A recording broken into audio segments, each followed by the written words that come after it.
Hi. Uh, Welcome everyone. So today is the first day. Um, I am going to read a little bit about the endgame. Why endgame or why start with endgame? I've studied what I am good at and what I'm bad at. Tactics I'm decent, semi decent. I can, particularly if I want to talk about chess.com, I can play around or uh, I can solve somewhere around 2100 level puzzles decently in decent time, and to improve that time and go for much tougher puzzles. I'm familiar with all normal motifs and how they work.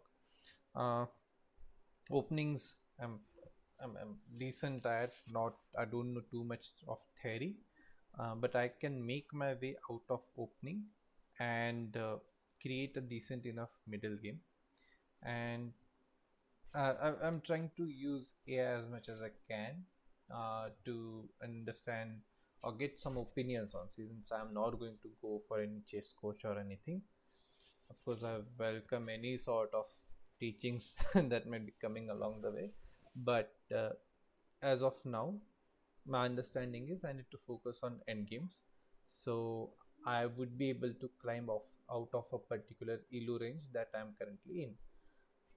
All referencing will be to the chess.com Milo because I don't have any actual rating. So I'm somewhere between 1400 to 1600 as of now.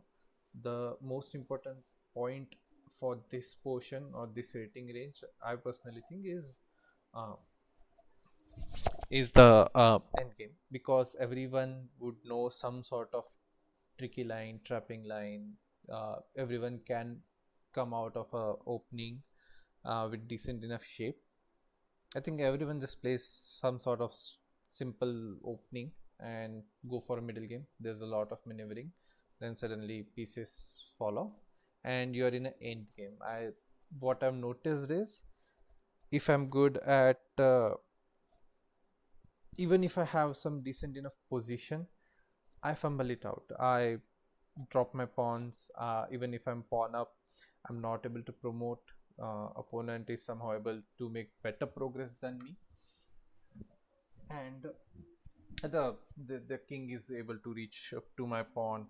I'm behind, my king is too stuck too far behind, or something like that happens, and I miss on good opportunities in endgame. And I think a lot of people are dependent on endgame in this particular elo range, so it should help me improve.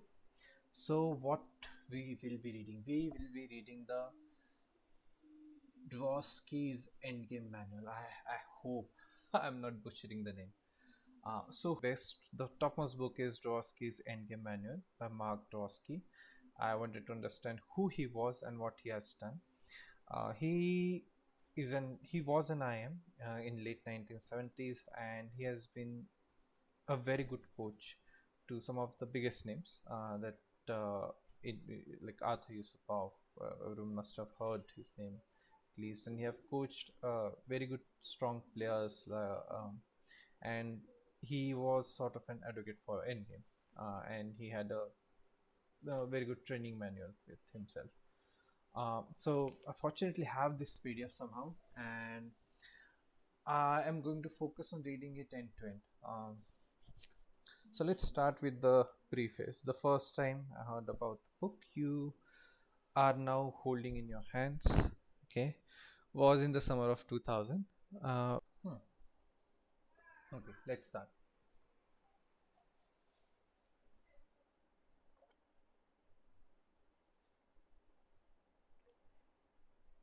Pawn and games are very concrete. Even the tiniest changes in the position generally alters the shape and the outcome of the struggle. That is very true. Here you can really get along general principles. You must know how to calculate accurately.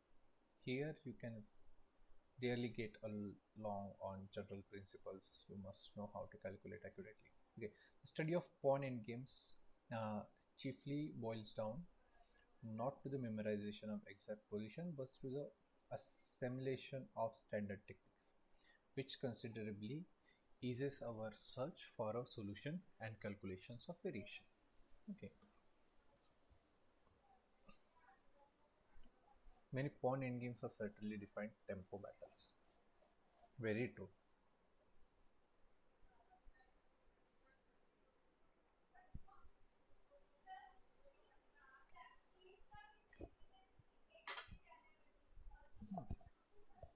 Whereas better tempo, who can climb in opponent's territory in positions like this, wins. Yeah. In this endgame, speed is everything. Which pawn will queen first? Will the king come in time to stop, pass pawn, or get to the other side of the board in time? And there are other pawn endings in which a war of maneuver predominates. Yeah, when multiple pawns are there, and in which Zugzwang assumes paramount importance. That is so true. Maneuvering endgames are generally more complex than rapid ones. Yes, but we shall begin with them anyway, in order to acquire the vital concept of corresponding squares. When we shall switch to studying the idea involving in rapid endgames before returning once again to the maneuvering. Key square. Key square are what we call those squares whose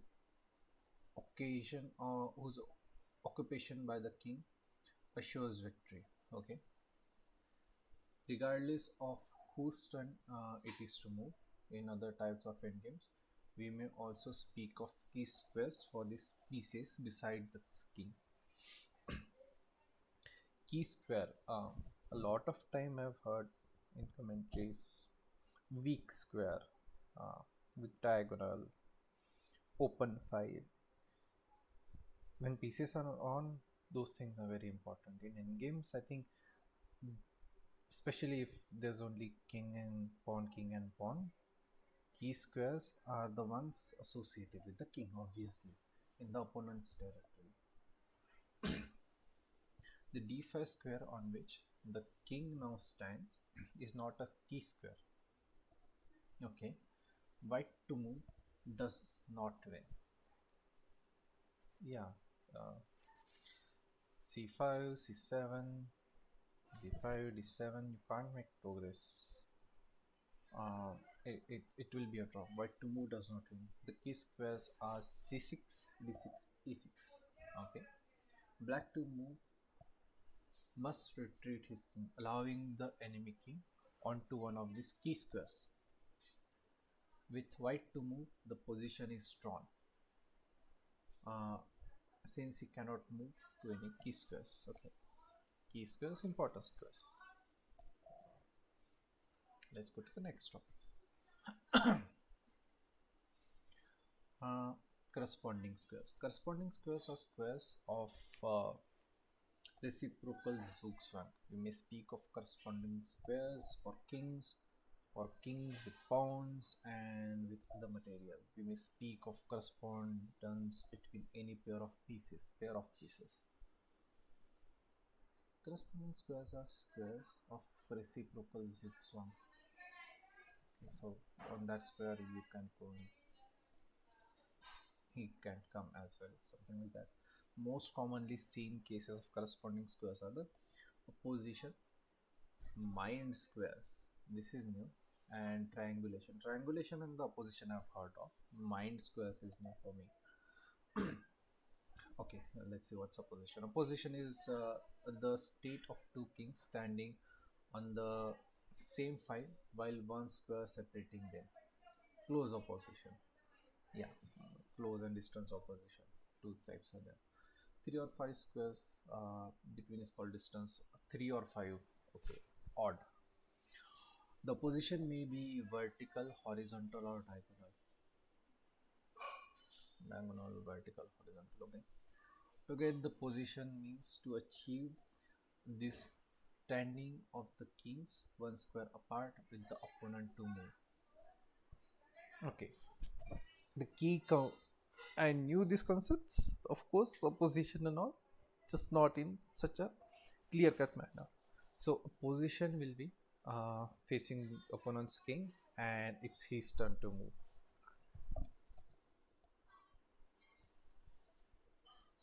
This is to placing in zugzwang to fall into opposition. Means conversely to fall into zugzwang oneself. Okay. With white to move, there is no wing. King c5, king c7, it's proc, king e5, king e7, again zugzwang. Black to move loses because he must allow the enemy king onto one of the key squares. King c7, king e6. So king c7, king e6, or king e7, king c6. Okay, so if I go here, here, here, here, here, yeah, he needs to move. In any case, I'll be able to reach here or here, c7 or e7, and I'll be able to promote my pawn. When you're speaking of the opposition, it usually not just one pair of squares, but several, which are under consideration: c5, c7, d5, d7, e7. The stronger side gets the position in order to execute an outflanking, where the enemy king retreats to one side and our king then attacks the other way. The weaker side gets the opposition in order to prevent this outflanking. The weaker side gets the opposition in order to prevent the outflanking. Yeah, it's black's job to get this opposition to win.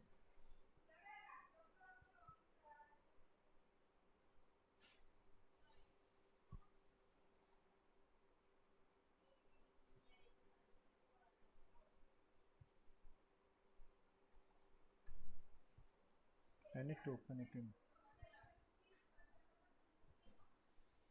new pages. What is this? Okay, like I said, broke pockets. We'll study the way we have to. Mind squares. Sometimes it is a I don't know this concept. It is a single pair of squares that correspond. I refer to such squares as being mind. Okay. Do not be the first to step on a mind square. Mind in what sense? Mind like it's going to blow up. Mind like you're going to dig in there and stay safe, or what? Or you'll okay, or yeah, you'll be blown up. That is fall into zugzwang. Okay. Yeah, makes sense. So if I move here, he moves here. Secondly, I can't go here and here. I can't kill the pawn.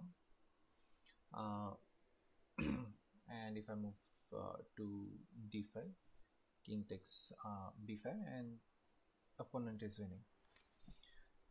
Mind square. Okay, the typical example of mind. So sometimes it is a single pair of squares that corresponds. Hmm. Here we have what I call untouchable pawns. White's king shuffles between b. White's king shuffles between b3 and c3 and d3, while the black king goes from c7 to b7, c7 to b7 to a7. Neither of them able to attack the pawn on the square c4 and b6 are mined. Very specific situation, but yeah.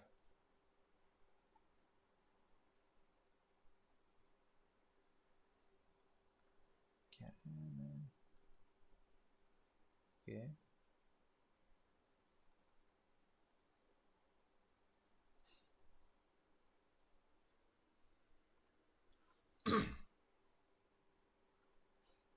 Okay, I can at least go to this. Okay.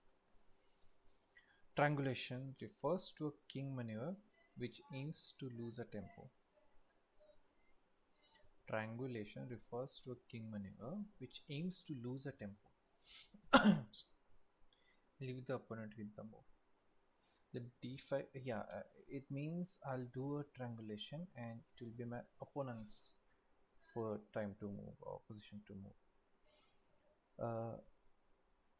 After the triangulation, it's okay. The d5 and d7, the d5 and d7 squares are in correspondence. Okay, The mobility of black's king is restricted.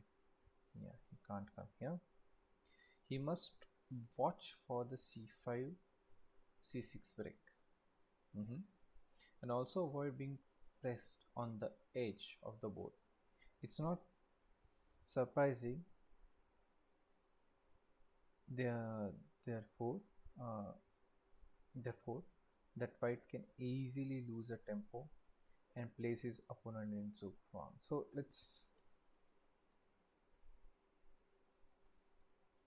f10 does nothing for me. Okay, so let's think about it. It's white to play. I go c4, king c6, king d4. If I have two options here or here. King, if I go king d7, king at d5, and the same position will arise and my opponent has to play, so he will go back, I can go up. Cool.